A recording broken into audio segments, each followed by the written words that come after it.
Right.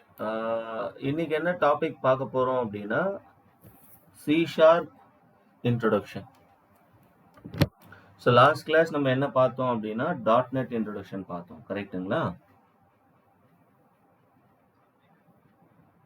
Right.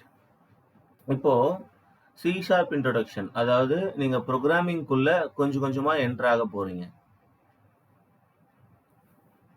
So C sharp introduction, இந்த C sharp இன்ட்ரோடக்ஷனுக்குள்ள போறதுக்கு முன்னாடி ஒரு சின்ன டவுட் ஒன்று நம்ம வச்சிருக்கோம். என்னன்னு கேட்டீங்கன்னா, 92+ லாங்குவேஜுக்கு மேல நம்ம டாட் நெட்ல யூஸ் பண்ண முடியும்.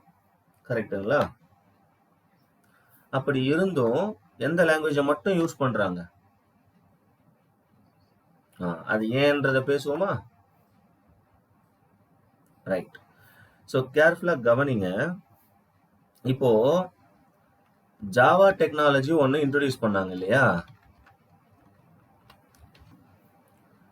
அவங்க இன்ட்ரோடியூஸ் பண்ண அந்த டெக்னாலஜிக்கு வந்து கோட் எழுதி ரிசர்ச் பண்றதுக்கு அவங்க என்ன லாங்குவேஜ் வச்சிருக்காங்க? ஜாவான்னு ஒரு லாங்குவேஜ் வச்சிருக்காங்க. அதே மாதிரி பைத்தான் ஒரு டெக்னாலஜி இன்ட்ரோடியூஸ் பண்ணும்போது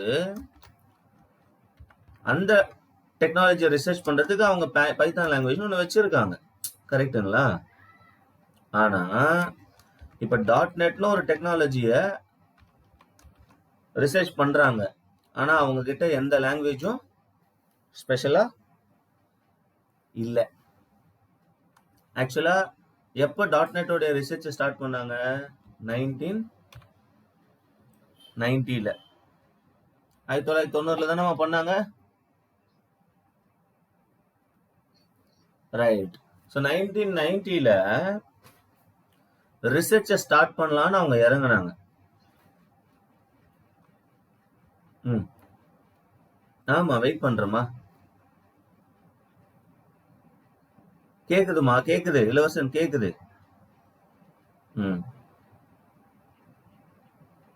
ஆமா, அது டிஸ்கனெக்ட் பண்ணி ரீகனெக்ட் பண்ணுங்க. வெயிட் பண்றேன்.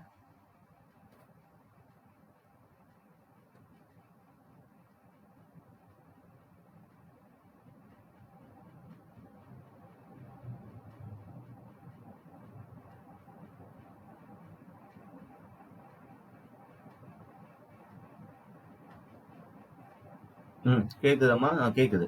கண்டினியூ பண்ணலாமா? ஸ்கிரீன் விசிபிளா இருக்கா? ரைட். ஸோ 1990ல இவங்க வந்து ரிசர்ச்சை ஸ்டார்ட் பண்ணும்போது இவங்க டெக்னாலஜிக்கு கோடு எழுதி டெஸ்ட் பண்ணணும். ரிசர்ச்னா அதானம்மா,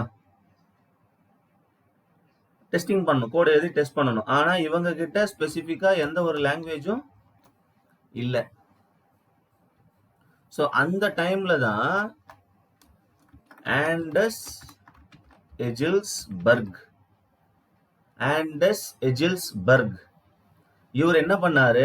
அதே 1990ல சி ஷார்ப்னு ஒரு லாங்குவேஜை மார்க்கெட்ல இன்ட்ரடியூஸ் பண்ணாரு, இன்வென்ட் பண்ணாரு. ஸோ இன்ட்ரடியூஸ் பண்ணாரு, இன்வென்ட் பண்ணாரு. ஸோ இப்போ இதை தெரிஞ்சுக்கிட்ட மைக்ரோசாஃப்ட், இதை கேள்விப்பட்ட மைக்ரோசாஃப்ட் என்ன பண்ணாங்கன்னா, ஆண்டஸ் கிட்ட போயிட்டு பேசினாங்க. ஆண்டஸை கூப்பிட்டு பேசினாங்க. இந்த மாதிரி நம்ம மைக்ரோசாஃப்ட்ல வந்து ஒரு ரிசர்ச் பண்ணிட்டு இருக்கோம், அதுக்கு வந்து ஒரு ப்ரோக்ராமிங்கோடைய சப்போர்ட் தேவைப்படுது, உங்களுடைய லாங்குவேஜை கொடுக்க முடியுமா ரிசர்ச்க்கு சப்போர்ட்டுக்குன்னு கேட்டாங்க. உடனே ஆண்டஸ் எடுத்துக்கோங்க அப்படின்னு சொல்லிட்டாரு. என்ன சொல்லிட்டாரு?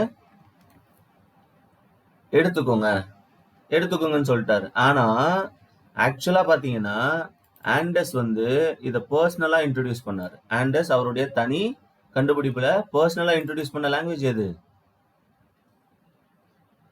பர்சனலா இன்ட்ரோடியூஸ் பண்ணது சி ஷார்ப். ஆனா யார் கேட்டவொடனே கொடுத்துட்டாரு?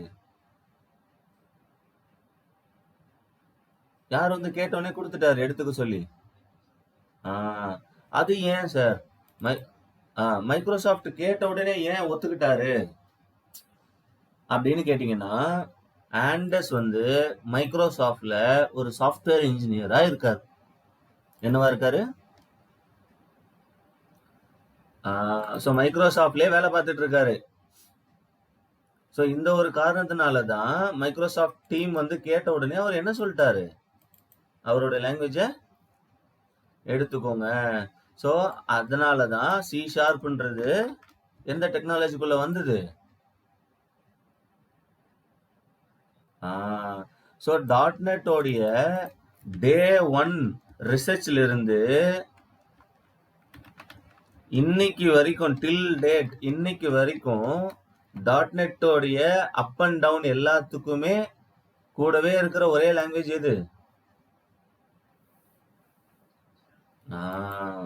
இதனாலதான் மார்க்கெட் வந்து டாட் நெட்னாலே சி ஷார்ப்பை யூஸ் பண்றாங்க. புரிஞ்சுதுங்களா? ரைட். ஸோ இப்போ இதை தவிர்த்து மற்ற லாங்குவேஜ் இருக்கு. சி பிளஸ் பிளஸ் இருக்கு, விபி டாட் நெட் இருக்கு, பைத்தான் இருக்கு. இது மாதிரி நிறைய லாங்குவேஜ் இருக்குமா. இது எல்லாமே தேர்ட் பார்ட்டியோடைய லாங்குவேஜ். தேர்ட் பார்ட்டினா இந்த லாங்குவேஜை கண்டுபிடிச்சவங்க ஒவ்வொருத்தவங்க ஒரு ஃபவுண்டர். சி பிளஸ் பிளஸ் கண்டுபிடிச்சவர் ஒரு ஃபவுண்டர், விபி டாட் நெட்டை கண்டுபிடிச்சவர் ஒரு ஃபவுண்டர். ஸோ ஒவ்வொருத்தவங்க ஒரு லாங்குவேஜை கண்டுபிடிச்சாங்க. ஸோ இது எல்லாமே வந்து மூணாவது மனுஷங்களோடது, ஒரு third party மெம்பரோடது.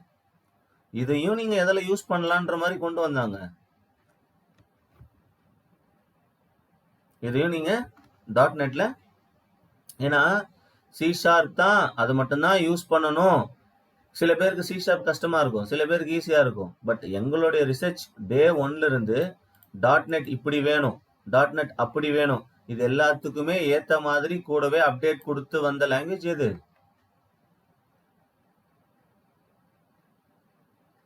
Hello, C sharp. So dot net yes கேக்குதுமா. டாட் நெட் உடைய A to Z updation, A to Z degradation, upgradation எல்லாத்துக்குமே என்ன இருந்தது கூட? சி ஷார்ப் தான் இருந்தது. அதனாலதான் மார்க்கெட் வந்து 90% எந்த லாங்குவேஜ் ப்ரிஃபர் பண்றாங்க? ரைட். ஆனா மற்ற லாங்குவேஜும் நீங்க யூஸ் பண்ணலாம். ரைட். புரியுதாமா ஏன் சி ஷார்ப் யூஸ் பண்றோம்னு ஸ்பெசிஃபிக்கா மேஜரா? ரைட். இப்போ நெக்ஸ்ட் போலாம். ஆக்சுவலா வந்து பாத்தீங்கன்னா சி ஷார்ப் இதான் சிம்பிள். ஆக்சுவலா இந்த சிம்பிளோட பேர் என்ன சொல்வீங்க? இந்த சிம்பிளுக்கு பேர் என்னம்மா? ஆஷ். ஆஷ் தானே சொல்வீங்க? வேற எங்கேயாச்சும் உட்காந்து பாருங்க இளவரசன், நெட்வொர்க் பிரேக் ஆகிட்டே இருக்கு. வேற ஏதாவது லொகேஷன் மாதிரி உட்காந்து பாருங்க.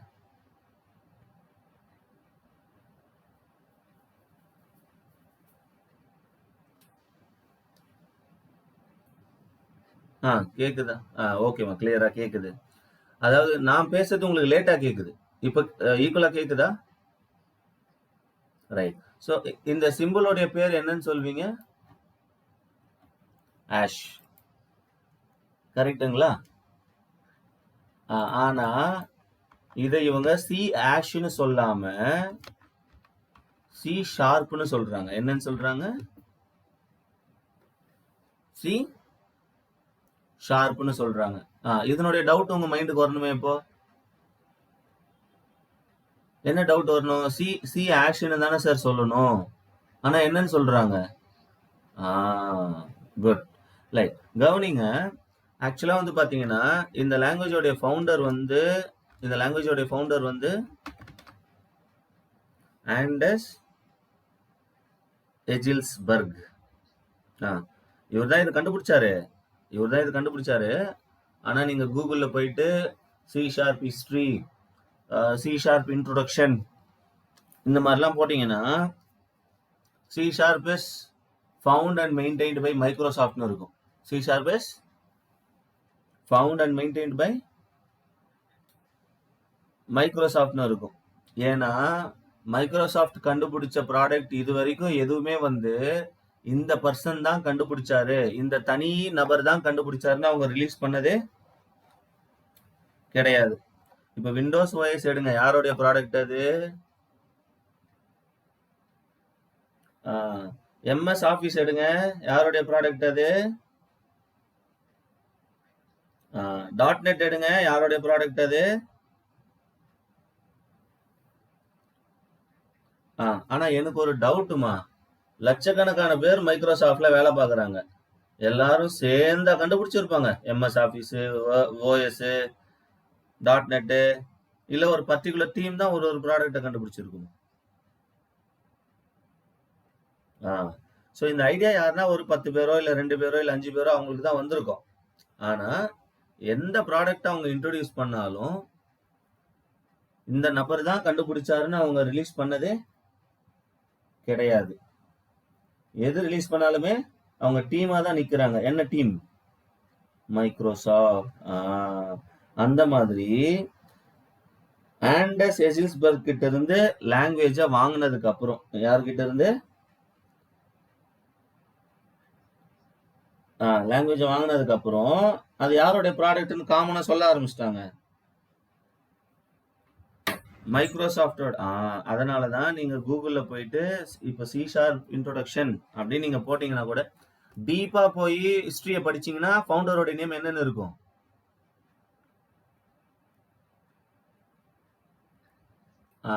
பட் மேலோட்டமா நீங்க பாருங்களேன்.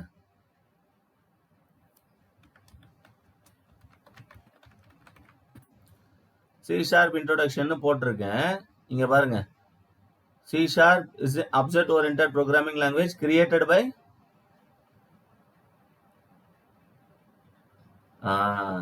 developed by மைக்ரோசாஃப்ட்னு இருக்கு. ஆனா உள்ள ஓபன் பண்ணி டீப்பா படிச்சீங்கன்னா ஃபவுண்டர் நேம் ஆண்டர்ஸ்னு வரும். சரிங்களா? ரைட்.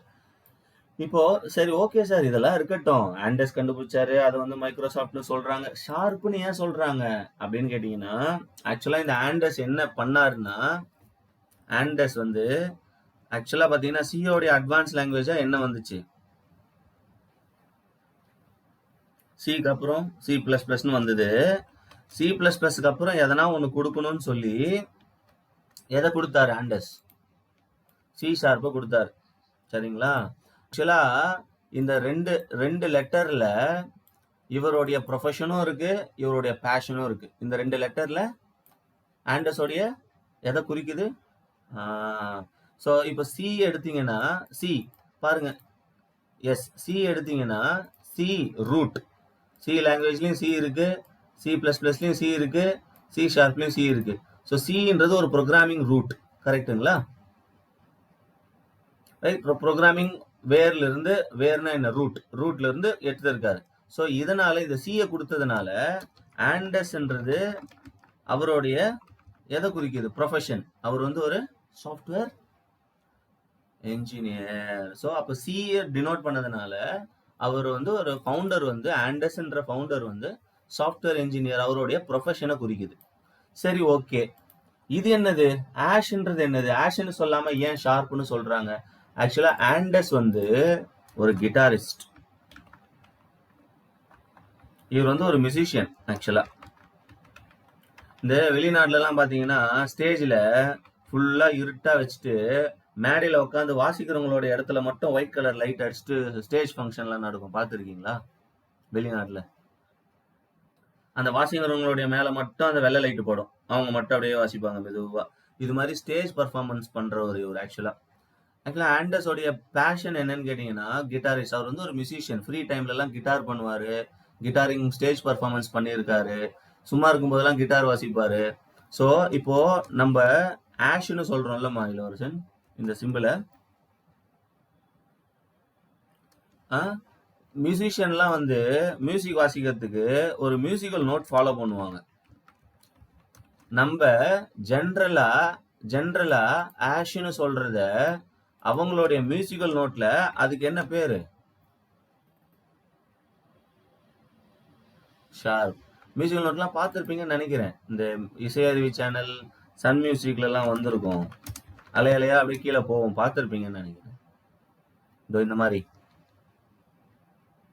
பார்த்துருக்கீங்க தானே? ரைட். ஸோ நம்ம ஜென்ரலா ஆஷ்னு சொல்ற அந்த லெட்டர், அந்த கேரக்டருக்கு அவங்களுடைய நோட், அவங்களுடைய மியூசிக்கல் நோட்ல என்ன பேர் வச்சிருக்காங்க?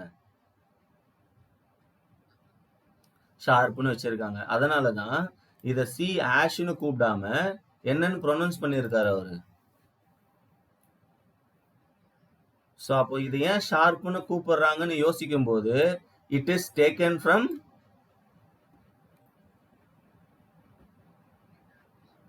இட் இஸ் கிட்டார்னு மட்டும் கிடையாது, பொதுவா மியூசிக்ல musical note, it is taken from the musical note அப்படின்னு கண்டுபிடிப்பாங்க. அப்ப இதை கண்டுபிடிச்சவர் ஒரு மியூசிஷியனா அப்படின்னு யோசிக்கும் போது யாருடைய பேர் மைண்டுக்கு வரணும்னு நினைச்சாரு? என் பேர் வரணும். ஸோ இதை கண்டுபிடிச்சவர் ஒரு மியூசிஷியன் போல இருக்கு. அப்ப அந்த மியூசிஷியனுடைய பேர் என்ன அப்படின்னு மக்கள் யோசிக்கும் போது என் பேர் அவங்க மைண்டுக்கு வரணும் அப்படின்னு நினைச்சாரு. இதுதான் அவருடைய ஆக்சுவல் இன்டென்ஷன். இந்த இன்டென்ஷன்ல தான் அதுக்கு என்ன பேர் வச்சாரு? C sharp. புரிஞ்சுதாமா? அதை ஏன் வந்து இப்ப நம்ம ஆஷ்னு சொல்லாம ஷார்ப்னு சொல்றோம்னு? ரைட். இந்த லாங்குவேஜ் தான் இப்ப நீங்க ஆரம்பிக்க போறீங்க. சி ஷார்ப்போடைய கதை, வசனம், திரைக்கதை எல்லாம் முடிஞ்சது. ஸ்கிரீன் பிளேக்கு போலாமா? ரைட். இது வரைக்கும் பேசினதெல்லாம் புரிஞ்சுதாமா? ரைட். ஸோ இப்போ சி ஷார்ப் அப்படின்றது என்னன்னா அது வந்து ஒரு ப்ரோக்ராமிங் லாங்குவேஜ். சரிங்களா? ரைட். இது வந்து ஒரு OOPs based language, object oriented programming. அது ஏன் ஊப்ஸ் பேஸ்ட் லாங்குவேஜ்ன்றதெல்லாம் நம்ம ஊப்ஸ் டாபிக் வரும்போது படிப்போம். சரிங்களா? இப்போ நீங்க அதை போட்டு குழப்பிக்க வேண்டாம், சிம்பிளா மைண்ட்ல வச்சுக்கோங்க. சி ஷார்ப்ன்றது என்னது? சி ஷார்ப்ன்றது இட்ஸ் ஏ இப்போ ஒரு பிகினரா வரவங்க எல்லாருமே வந்து கஷ்டப்படுறது என்னன்னா, ஐயோ ப்ரோக்ராமிங் லாங்குவேஜ்னா கஷ்டமா இருக்கும் போல இருக்கு, ப்ரோக்ராமிங் லாங்குவேஜ்னா டிஃபிகல்ட்டா இருக்கும் போல இருக்கு அப்படின்னு அந்த ஒரு ஃபியரோடயே உள்ள வராங்க. ஆக்சுவலா ப்ரோக்ராமிங் லாங்குவேஜ்ன்றது ஒண்ணுமே கிடையாது இளவரசன். ப்ரோக்ராமிங் லாங்குவேஜ்ன்றது என்ன தெரியுமா? நீங்க ஒரு இன்புட்டை கொடுத்தா திரும்ப அது உங்களுக்கு என்ன கொடுக்கும்? அவ்வளவுதான். நீங்க ஒரு இன்புட் கொடுத்தா திரும்ப அது உங்களுக்கு ஒரு அவ்வளவுதான். இதுதான் என்னது? இப்போ உங்களுக்கு இன்புட்னா என்னன்னு தெரியணும், அவுட்புட்னா என்னன்னு தெரியணும். கரெக்டா? ஃபர்ஸ்ட் இன்புட்டுக்கு இன்னொரு பேர் இருக்கு, டேட்டா. சரிங்களா? அப்படி இல்லைன்னா வேல்யூ, என்ன வேணாலும் சொல்லலாம். இன்புட்னா என்னன்னா, இப்போ நீங்க உங்களுடைய ஐடி கொடுக்குறீங்க 101, உங்களுடைய நேம் கொடுக்குறீங்க, உங்களுடைய ஏஜ் கொடுக்குறீங்க, உங்களுடைய மெயில் ஐடி கொடுக்குறீங்க, உங்களுடைய அட்ரஸ் கொடுக்குறீங்க. இது எல்லாமே என்னது? தீஸ் ஆல் கால்ட்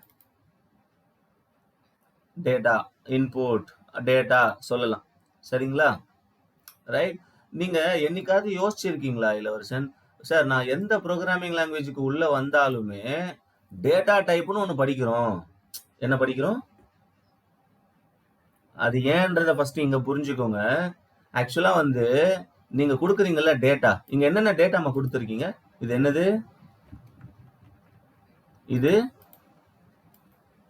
இது இப்போ எனக்கு என்ன இமெயில் ஐடி, அட்ரஸ்.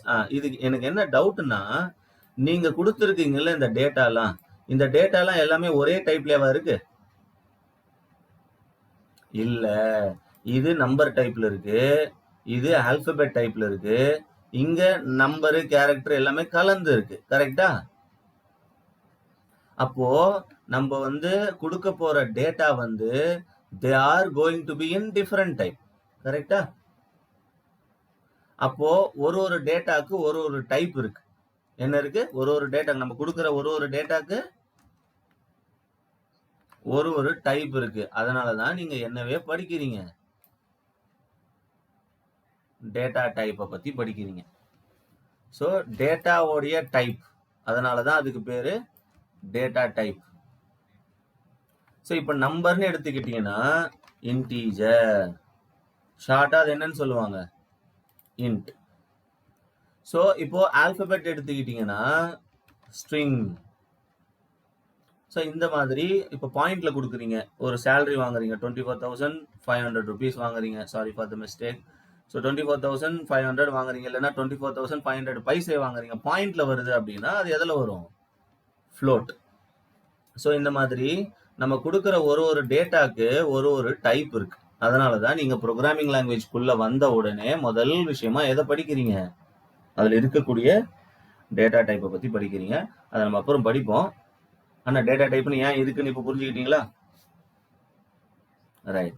இப்போ இன்புட் நம்ம குடுக்குற நேம், ஏஜ், ஜெண்டர் இதெல்லாம் தான் இன்புட்ன்னு சொல்றோம். இப்போ நான் வந்து என்னுடைய 2 மார்க் குடுக்குறேன். ஒரு சப்ஜெக்ட்ல மார்க் 60 எடுத்திருக்கேன். இன்னொரு சப்ஜெக்ட்ல மார்க் 65 எடுத்திருக்கேன். இப்போ இது 2த்தையும் நான் டோட்டல் பண்ணணும். அப்ப சப்ஜெக்ட் 1யும் சப்ஜெக்ட் 2யும் நம்ம என்ன பண்ணுவோம்? ஆட் பண்ணா 125ன்னு வரணும். அந்த 125 தான் என்னது? அவுட்புட். அவுட்புட்டுக்கு இன்னொரு பேர் இருக்கு. ரிசல்ட் அப்படின்னு சொல்லலாம், அவுட்புட்னு சொல்லலாம். ஸோ 125ன்றது அவுட்புட். இதுதான் இன்புட், இதுதான் அவுட்புட். இப்போ ஒரு ப்ரோக்ராமிங் லாங்குவேஜ்னா ஒண்ணுமே கிடையாது. நீங்க ஜஸ்ட் போய் இன்புட் கொடுக்க போறீங்க. அது எவாலுவேட் பண்ணி உங்களுக்கு எக்ஸிக்யூட் பண்ணி திருப்பி என்ன கொடுக்கும்? ஒரு அவுட்புட்டை கொடுக்கும். ஸோ இன்புட்னா என்னன்றத தெரிஞ்சுக்கிட்டீங்க. இன்புட்டுக்கு வேற என்னென்ன பேர்லாம் சொல்லலாம்ன்றது தெரிஞ்சுக்கிட்டீங்க. டேட்டா அப்படின்னாலும் இன்புட்னாலும் ஒண்ணுதான். சரிங்களா? ரைட். இப்போ ஓரளவுக்கு கிளியரா ஸ்டெப் இன் பண்ணிட்டீங்க. இப்போ நெக்ஸ்ட் ஸ்டெப் என்னன்னா, சார் ஒரு ப்ரோக்ராமிங் லாங்குவேஜ் அதாவது சி ஷார்ப்னு எடுத்துக்கோங்க சார். ஓகே, இன்புட்டை கொடுத்தா அது வந்து அவுட்புட்டை கொடுக்கும். எஸ், எனக்கு புரிஞ்சுது. இப்போ இமேஜின்மா, இதுதான் ஒரு சி ஷார்ப் உடைய பேஜ். இமேஜின் பண்ணி அசியூம் பண்ணிக்கோங்க. இதுதான் என்னது? ஒரு சி ஷார்ப் உடைய ஜஸ்ட் ஒரு அசியூம் பண்ணிக்கோங்க. சார் இப்போ சி ஷார்ப் உடைய பேஜை நான் ஓபன் பண்ணிட்டேன் சார். சரி, நேரா போயிட்டு என்னுடைய நேமை நான் இப்படி டைப் பண்றேன். ஒர்க் ஆகுமா? ஆகாது. நேரா போயிட்டு என்னுடைய ஏஜை டைப் பண்றேன். ஒர்க் ஆகுமா? ஆகாது. பக் அடிக்கும். ஏன்னு கேட்டீங்கன்னா நீங்க கொடுக்க போற இன்புட்டுக்கு மெமரி கிரியேட் ஆகணும். நீங்க கொடுக்க போற இன்புட்டுக்கு என்ன கிரியேட் ஆகணும்? மெமரி கிரியேட் ஆகணும். நீங்க ஒரு டவுட் உடனே கேட்பீங்க, நான் கொடுக்க போற இன்புட்டுக்கு ஏன் சார் மெமரி கிரியேட் ஆகணும்? சிம்பிள்மா, உங்க போன்ல ஒரு செல்ஃபி போட்டோ எடுக்கிறீங்க. என்னமா, காலையில எழுந்திட்டு ஃப்ரெஷ் ஆயிட்டு என்ன பண்றீங்க? ஒரு செல்ஃபி எடுக்கிறீங்க. அன்னைக்குன்னு பார்த்து ரொம்ப சூப்பரா அழகா பியூட்டிஃபுல்லா வந்துருச்சு போட்டோ. ஆனா நீங்க அது உங்க போன்ல சேவ் பண்ணல. எடுத்த செல்ஃபி என்ன பண்ணல? சேவ் பண்ணல. உங்க போன்ல சேவ் பண்ணல மீன்ஸ் உங்களுடைய மெமரியில சேவ் பண்ணல, ஸ்டோர் ஆகல, ஸ்டோர் பண்ணல. இப்போ அதை வாட்ஸ்அப் டிபியில வைக்கணும், யாருக்காச்சும் அனுப்பணும், ஃபேஸ்புக் டைம் லைன்ல போடணும், முடியுமா? ஏன்? எஸ், ஏன்னா நீங்க அதை வந்து மெமரியில சேவ் பண்ணல. இப்போ அதே மாதிரி நீங்க வந்து ஒரு இன்புட்டை கொடுக்குறீங்க அப்படின்னா அந்த இன்புட் வந்து உங்க ப்ரோக்ராம்ல வேற எங்கேயாச்சும் கண்டிப்பா தேவைப்படலாம். கரெக்டா? ரைட். இப்போ நான் வந்து 5வது லைன், இதான் ப்ரோக்ராமிங் லைன்ஸ்னு வச்சுக்கோங்க. 5வது லைன்ல என்னுடைய எம்ப்ளாயி ஐடியை கொடுத்துருக்கேன். தெரியுதா? அந்த ஐடி வந்து எனக்கு 10வது லைன்ல இப்ப தேவைப்படுது. வேற வழி இல்லை, திரும்பவும் நான் என்னன்னு டைப் பண்ணணும். இப்போ அதே ஐடி வந்து எனக்கு 16வது லைன்ல தேவைப்படுது. வேற வழி இல்லை, திரும்பவும் நான் என்ன பண்ணி தான் ஆகணும். இந்த மாதிரி நான் என்னோட இன்புட்டை டைப் பண்ணினே போனா கோட் லென்த் அதிகமாகுமா கம்மியாகுமா? அதிகமாகுமா? ஒரு பிரச்சனையா? ரெண்டாவது, உங்களுக்கு தெரியும் 5வது லைன்ல கொடுத்திருக்கிற ஐடியா தான் எந்த லைன்லயும் கொடுத்திருக்கேன். 10வது லைன்ல கொடுத்தது தான் எங்கேயும் கொடுத்திருக்கேன். அப்ப நம்ம கொடுத்திருக்கிற இந்த 3 ஐடியுமே ஒரே ஐடி தான்ன்றது எனக்கு தெரியும், உங்களுக்கு தெரியும். கரெக்டா? ஆனா கம்பைலருக்கு தெரியாது. கம்பைலருடைய பார்வைக்கு இந்த லைன்ல கொடுத்திருக்கிற இன்புட்டுக்கு தனியா ஒரு மெமரியை கிரியேட் பண்ணிக்கும். அதே மாதிரி அடுத்த லைன்ல கொடுத்திருக்கிறதுக்கு தனியா ஒரு மெமரியை கிரியேட் பண்ணும். இந்த மாதிரி நீங்க கோடு எழுத அது என்ன பண்ணிக்கிட்டே இருக்கும்? புது புது மெமரிய. அப்ப இது க்ளோஸா பாருங்களேன். ஆல்ரெடி கிரியேட் ஆன வேல்யூக்கான மெமரியை தான் திரும்ப நீங்க எத்தனை வாட்டி கிரியேட் பண்ண வச்சிருக்கீங்க. அப்போ ஓவர்லோடட் மெமரி கிரியேட் ஆகுதா, கிரியேட் ஆகலையாமா ப்ரோக்ராம்ல? ரைட். இது மாதிரி ஓவர்லோடட் மெமரி கிரியேட் ஆனா என்ன சார்? எக்ஸஸ் மெமரி கிரியேட் ஆனா எனக்கு என்ன பிரச்சனை? உங்களுக்கு எந்த பிரச்சனையும் கிடையாது. நீங்க இந்த மாதிரி எக்ஸஸ் மெமரியை கிரியேட் பண்ண உங்க ப்ரோக்ராமோடைய எஃபிஷியன்சி என்ன ஆயிட்டே வரும்? கம்மியாயிட்டு. ப்ரோக்ராமோடைய ஓவர்லோடிங் அதிகமாகும். ஓவர்லோட் ஆனா எஃபிஷியன்சி, பர்ஃபார்மன்ஸ் கம்மியாகும். புரியுதுங்களா? அப்போ இது மாதிரி வந்து எக்ஸஸ் மெமரியை நம்ம அவாய்ட் பண்ணணும். ஒன்றும் இல்லை, வாட்ஸ்அப் டிபியில் ஒரு ஃபோட்டோ வைக்கணும், அதே ஃபோட்டோவை ஃபேஸ்புக் டைம்லைனில் வைக்கணும், அதே ஃபோட்டோவை ஃப்ரெண்டுக்கு ஷேர் பண்ணணும். 3 ஃபோட்டோ எடுப்பீங்களா, ஒரே ஃபோட்டோ எடுத்து 3 இடத்துல ஷேர் பண்ணுவீங்களா? எது பெஸ்ட்டு? அதுதான் பண்ணணும் இங்க, கரெக்டா? ரைட். அப்போ நீ ஏன் 3 ஃபோட்டோ கிரியேட் பண்ணல? நீங்க 3 ஃபோட்டோ கிரியேட் பண்ணீங்கன்னா 3 மெமரி கிரியேட் ஆகும் உங்க மெமரி கார்டில், கரெக்டா? அதே தான் இங்கேயும். ஒரு ப்ரொஃபஷனல் ப்ரோக்ராமர் என்ன பண்ணணும்னா, நம்மளுடைய கோடை வந்து ரிப்பீட் பண்ற மாதிரி இருக்கக்கூடாது, ரீயூஸ் பண்ற மாதிரி தான் இருக்கணும். அப்போ இது என்ன பண்ணலாம் சார் அப்படின்னு கேட்டீங்கன்னா, இந்த இன்புட்டை திரும்ப ரிப்பீட் பண்ணாம இதை ஒரு இடத்துல போட்டு ஸ்டோர் பண்ணி வைக்கணும். நான் என்ன பண்றேன்னா ஏ அப்படின்னு போட்டு ஸ்டோர் பண்றேன். எதில் ஸ்டோர் பண்றேன்? ஏன்னு ஸ்டோர் பண்றேன். இப்போ என்ன ஆகும்னா, கம்பைலர் இந்த லைனுக்கு வரும், ஈக்குவல் டு ரைட் சைடை பார்க்கும். ஈக்குவல் டு எந்த சைடு பார்க்கும்? ரைட் சைடில் என்ன வேல்யூ கொடுத்துருக்கீங்களோ அந்த வேல்யூவை லெஃப்ட் சைடில் இருக்கிற ஏக்கு எடுத்துக்கும். சரிங்களா? அப்போ கம்பைலர் உடனே என்ன பண்ணுன்னா, இந்த வேல்யூ எடுத்து இந்த ஏக்கு அசைன் பண்ணிட்டு அந்த ஏக்கு ஒரு மெமரியை கிரியேட் பண்ணிக்கும். அந்த ஏக்கு ஒரு மெமரியை கிரியேட் பண்ணிக்கும். இப்போ உங்களுக்கு அந்த இன்புட் வந்து வேற எங்கேயாச்சும் தேவை அப்படின்னா, இப்போ 10வது லைன்ல தேவை அப்படின்னா திரும்பவும் 101ன்னு கொடுக்காம ஜஸ்ட் நீங்க யாரை கால் பண்ணிக்கலாம்? அந்த இப்ப கம்பைலர் 10வது லைனுக்கு வரும், ஏன்னு கொடுத்துருக்கீங்க, நேரா ஏவோடைய மெமரிக்கு போகும். நேரா எங்க போகும்? இன்டர்னல்லா ஏவோடைய மெமரிக்கு போகும். அதுல என்ன வேல்யூ இருக்குன்னு பார்க்கும், அந்த வேல்யூவை அக்சஸ் இங்க கொடுக்கும். அப்ப நீங்க இம்ப்ளிமெண்ட் பண்ணது ஒரு வாட்டி தான், ஆனா அதை யூஸ் பண்றது எத்தனை வாட்டி யூஸ் பண்ணிருக்கீங்க? 2 வாட்டி யூஸ் பண்ணிருக்கீங்க. மெமரி கிரியேட் ஆனது எத்தனை வாட்டி தான்? ஒரு வாட்டி தான் கிரியேட் ஆயிருக்கு. அந்த ஏன்றது என்னன்னா, it is containing our value, it is containing our data. Right. அப்போ ஏன்றது ஒரு கண்டெய்னர்னு சொல்லலாமா? ரைட். இப்போ 1 லிட்டர் தண்ணி இருக்கு, அதை வாட்டர் பாட்டில் ஊற்றி வைக்கிறீங்க. அப்போ அந்த வாட்டர் பாட்டில் கண்டெய்னர் தானே சொல்லுவீங்க, இட் கண்டெய்ன்ஸ் த வாட்டர். அப்போ அந்த மாதிரி என்னோட இன்புட்டை கண்டெய்ன் பண்ணியிருக்கு ஏ. அப்போ நான் ஏவை என்னன்னு சொல்லலாம்? நான்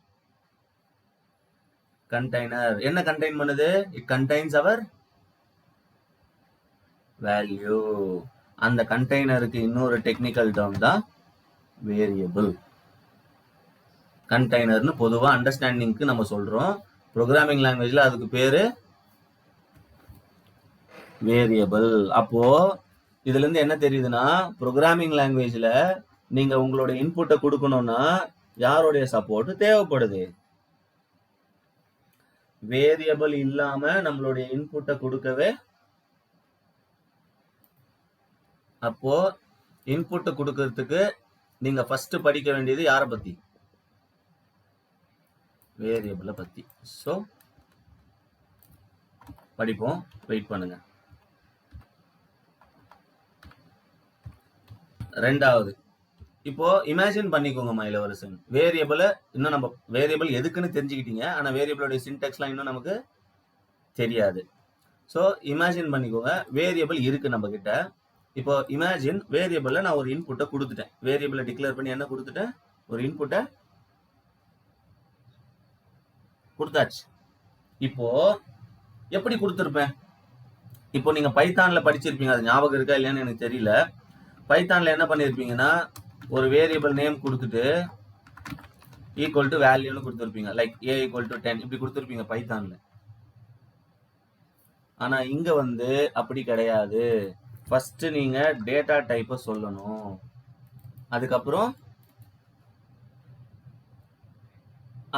வேல்யூ சொல்லணும், கம்பல்சரி லாஸ்ட்ல செமிகாலன் கொடுத்து டிக்ளரேஷன் பண்ணியிருக்கணும். இதுதான் சின்டெக்ஸ். எங்க சார் பைத்தானுக்கும் இதுக்கும் என்ன சார் வித்தியாசம்? அதையும் சொல்றேன், தெரிஞ்சுக்கோங்க, தப்பு இல்லை. ஆக்சுவலா வந்து இப்ப பைத்தான்ல வந்து ஏ ஈக்குவல் டு 10 கொடுக்குறீங்கன்னு வச்சுக்கோங்க. ஏன்றது என்னது? உங்களுடைய 10ன்றது உங்களுடைய வேல்யூ. இங்க செமிகாலன் ஆப்ஷனல், கொடுக்கலாம் கொடுக்காமையும் போலாம். ரைட். இப்போ பைத்தான்ல கம்பைலருடைய ப்ராசஸ் வந்து வேற, சி ஷார்ப்போடைய ப்ராசஸ் வேற. பைத்தான்ல எப்படி நடக்கும்னு சொல்றேன்.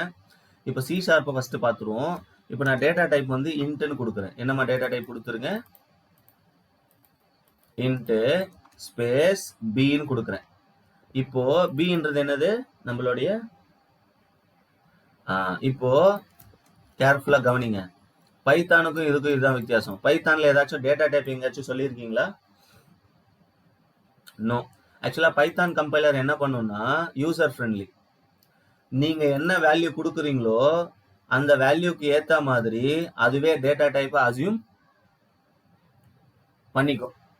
இப்போ 10 அதை எதுக்கு அசைன் பண்றீங்க, ஏக்கு. அப்ப 10ன்றது என்ன டைப் ஆஃப் வேல்யூமா, இன்டிஜர். அப்போ ஏக்கு மெமரி என்னன்னு அசியூம் பண்ணிக்கும் அதுவே கம்பைலரே, இன்ட்னு அசைன் பண்ணி. அப்போ பைத்தான்ல டேட்டா டைப் எப்படி அசைன் ஆகுது, பேஸ்ட் ஆன் நீங்க அசைன் பண்ற வேல்யூவை பொறுத்து கம்பைலர் என்ன அசியூம் பண்ணிக்குது, டேட்டா டைப்பை அசியூம் பண்ணிக்குது. ஆனா சி ஷார்ப்ல அப்படி கிடையாது. நீங்க இப்போ பின்றத என்ன டைப்ல டிக்ளேர் பண்ணிருக்கீங்க, அப்போ பில வெறும் என்ன டைப் ஆஃப் வேல்யூ மட்டும் தான் ஸ்டோர் பண்ண முடியும். இப்போ இங்க என்ன நடக்குது அப்படின்னா, என்ன டேட்டா டைப்ல வேரியபிள டிக்ளேர் பண்ணிருக்கீங்களோ அந்த டேட்டா டைப்புக்கு ஏத்த மாதிரி தான் என்ன கொடுக்கணும், என்ன கொடுக்குறீங்க. இதுதான் சி ஷார்ப்புக்கும் இதுக்குள்ள வித்தியாசம். ஸோ சி ஷார்ப்ல என்ன நடக்குதுன்னா, டேட்டா டைப்பை கொடுத்துட்டு டேட்டா டைப்புக்கு ஏத்த மாதிரி என்ன கொடுக்குறீங்க. ஆனா பைத்தான்ல நீங்க கொடுக்குற வேல்யூக்கு ஏத்த மாதிரி அதுவே என்ன அசியூம் பண்ணிக்குது,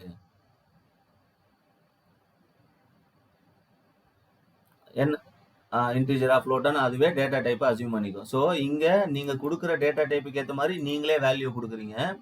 ஆனா இங்க வேல்யூக்கு ஏத்த மாதிரி அதுவே ஆட்டோமேட்டிக்கா டேட்டா டைப்பை அசியூம் பண்ணிக்குது. சரி, ஓகே சார், இப்படி பண்றதுக்கு அப்படி பண்றதுக்கு என்ன சார் வித்தியாசம் அப்படின்னு கேட்டீங்கன்னா, இந்த ஒரு காரணத்தினால தான் சி ஷார்ப்பு, ஜாவா இது எல்லாத்தையுமே வந்து என்ன லாங்குவேஜ்னு சொல்றாங்க, பைத்தானை வந்து டைனமிக் டைப்டு லாங்குவேஜ்னு சொல்லுவாங்க. என்னமா சொல்லுவாங்க, அது என்ன sir strongly typed dynamic typed, அதை பத்தி பேசுவோமா. இப்போ பிக்கு 10வது லைன்ல என்ன வேல்யூ கொடுத்துட்டீங்க, ஏன் 20ன்னு கொடுத்துருக்கீங்க, ஏன்னா பி டிக்ளேர் ஆயிருக்கிறது என்ன டைப்ல, ஸோ இன்ட்னு ஸ்ட்ராங்கா டிக்ளேர் பண்ணிட்டீங்க. அப்போ throughout the program, என்னமா throughout the program அந்த பிக்கு நீங்க என்ன டைப் ஆஃப் வேல்யூ மட்டும் தான் சேஞ்ச் பண்ண முடியும்.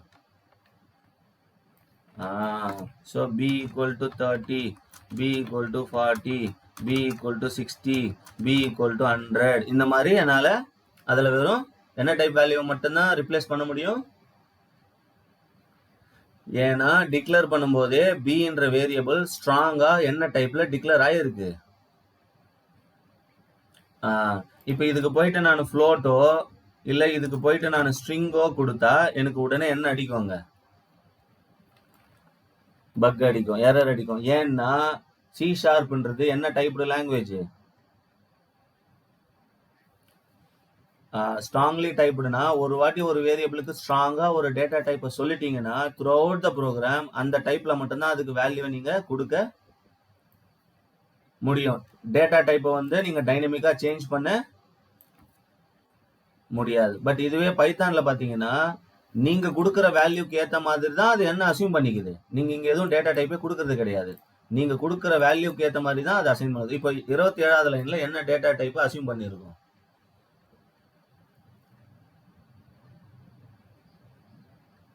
இப்போ நான் 30வது லைன்ல திரும்பவும் வந்து 400.45 கொடுக்கும்போது 27th லைன்ல இருந்து 30th லைனுக்கு வரும். இப்போ ஆல்ரெடி ஏல என்ன வேல்யூ ஸ்டோர் ஆயிருக்கு, 10ன்னு ஸ்டோர் ஆயிருக்கு இன்டீஜர். இப்போ புதுசா என்ன அசைன் பண்றீங்க, நீங்க அதே வேரியபிள் சேம் வேரியபிளுக்கு கொடுக்குறீங்க. ஸோ இந்த மாதிரி நீங்க சேம் வேரியபிளுக்கு அதே வேல்யூ கொடுக்கும்போது கம்பைலர் என்ன பண்ணுன்னா பழைய வேல்யூ இரேஸ் பண்ணிட்டு புது வேல்யூ என்ன எடுத்துக்கும். அப்போ 30வது லைன்ல வேல்யூ வந்து ஃப்ளோட் வேல்யூ. அப்போ அதனுடைய டேட்டா டைப்பை என்ன டைனமிக்கா சேஞ்ச் பண்ணிக்கும், ஃப்ளோட்டுன்னு சேஞ்ச் பண்ணிக்கும்.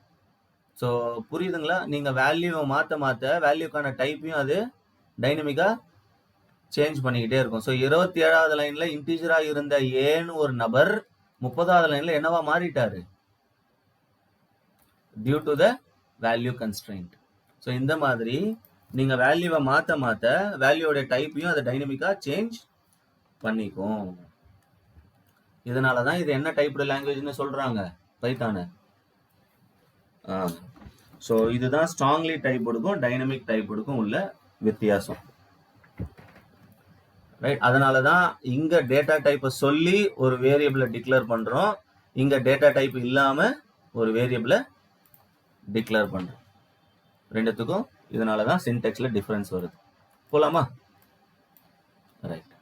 ஸோ இப்போ இதுதான் வேரியபிளை கிரியேட் பண்றதுக்கான சின்டெக்ஸ். அப்போ ஒரு இன்புட்டை கொடுக்கறதுக்கு நமக்கு என்ன தேவைப்படுது ஃபர்ஸ்ட்? ஆனா அந்த வேரியபிளை டிக்ளேர் பண்றதுக்கு என்ன தேவைப்படுது? Very good. அப்போ வேரியபிளை பார்க்கறதுக்கு முன்னாடி நீங்க எதை பத்தி படிச்சிருக்கணும், என்னென்ன டேட்டா டைப் இருக்கு அப்படின்றத தெரிஞ்சாதான் அந்த டேட்டா டைப்பை வச்சு நீங்க எதை டிக்ளேர் பண்ண முடியும். ரைட். ஸோ ஒரு ப்ரோக்ராமிங் லாங்குவேஜ் எடுத்துக்கிட்டீங்கன்னா இது சி ஷார்ப்புக்கு மட்டும் கிடையாது இளவரசன், எல்லா ப்ரோக்ராமிங்க்கும் இதுதான்மா. இன்புட்டை கொடுத்தா அது அவுட்புட்டை கொடுக்கும். இன்புட்டை கொடுக்கறதுக்கு எல்லா ப்ரோக்ராமிங்லுமே என்னென்ன தேவை, டேட்டா டைப்பும் வேரியபிளும் தேவை. ரைட். அடுத்து இப்போ நம்ம இன்புட்டை கொடுக்கறதுக்கு ஃபர்ஸ்ட் எதை பத்தி படிக்கணும், அடுத்து அதை வச்சு எதை டிக்ளேர் பண்ணி படிக்கணும். ரைட். லெட் இட் பி, படிக்கலாம், பொறுமையா போட்டோம். இப்போ இன்புட்டை கொடுக்கறதுக்கு என்னென்ன தேவைன்னு தெரிஞ்சுக்கிட்டீங்க. இப்போ அதே மாதிரி அவுட்புட்டை வாங்குறதுக்கு என்னென்ன தேவைன்னு தெரியணும். கரெக்டா? ரைட். இப்போ உங்க வேரியபிள்ல a equal to 10, b equal to 20 இந்த மாதிரி கொடுத்துருக்கீங்க. கரெக்டா? இப்போ இது ரெண்டுத்தையும் நீங்க ஆட் பண்ணணும். அப்ப என்ன எக்ஸ்பிரஷன் எழுதுவீங்க, என்ன லாஜிக் எழுதுவீங்க? அந்த பிளஸ்ன்னு போடுறீங்கல்ல, அதுதான் ஆபரேட்டர்ஸ். அதுதான் என்னது, ஆபரேட்டர். அப்போ அவுட்புட்டை வாங்குறதுக்கு ஃபர்ஸ்ட் நீங்க யாரை தெரிஞ்சு வச்சிருக்கணும். ஏன்னா ஆபரேட்டருடைய சப்போர்ட்டை வச்சுதான் நீங்க என்ன எழுதுவீங்க, அவுட்புட் எழுத மாட்டோம். எக்ஸ்பிரஷன் a பிளஸ் பின்னு எழுதுறீங்கல்ல, that is nothing but expression. எக்ஸ்பிரஷனுக்கு இன்னொரு பேரும் இருக்கு, என்னன்னு சொல்லலாம், logic. a plus B, a minus B, a multiply B, இதெல்லாம் என்னது, logic, otherwise called as. Sir operator use பண்ணி வெறும் a plus B, a minus பின்னு எக்ஸ்பிரஷன் மட்டும் தான் எழுத போறோமா? கிடையாது. இப்போ a lesser than or b, a lesser than b, a greater than b, இதெல்லாம் என்னதுன்னு கேட்டீங்கன்னா these are called condition. So ஒரு ஆபரேட்டருடைய சப்போர்ட் இருந்தாதான் உங்க இன்புட்டுக்கான எக்ஸ்பிரஷனை எழுத முடியும், உங்க இன்புட்டுக்கான கண்டிஷனை எழுத முடியும். அப்போ இன்புட்டை கொடுத்தா மட்டும் பத்தாது, அதை ஆப்ரேட் பண்றதுக்கு என்ன தேவை, நமக்கு ஆபரேட்டர்ஸ் தேவை. ரெண்டாவது, அப்ப நீங்க ஃபர்ஸ்ட் யாரை பத்தி படிக்கணும், அவுட்புட்டை வாங்குறதுக்கு ஃபர்ஸ்ட் ஆபரேட்டர் பத்தி படிக்கணும். ஆபரேட்டரை வச்சுதான் நீங்க எக்ஸ்பிரஷன் எழுதுறதும் கண்டிஷன் எழுதுறதும் அதை வச்சுதான் இருக்கு. இப்போ ஆபரேட்டர் வச்சு எக்ஸ்பிரஷன் எழுதிட்டீங்க, ஆபரேட்டரை வச்சு கண்டிஷன் எழுதிட்டீங்க. இமேஜின், ஒரு கற்பனை பண்ணிட்டீங்களா? கற்பனை என்ன கற்பனை?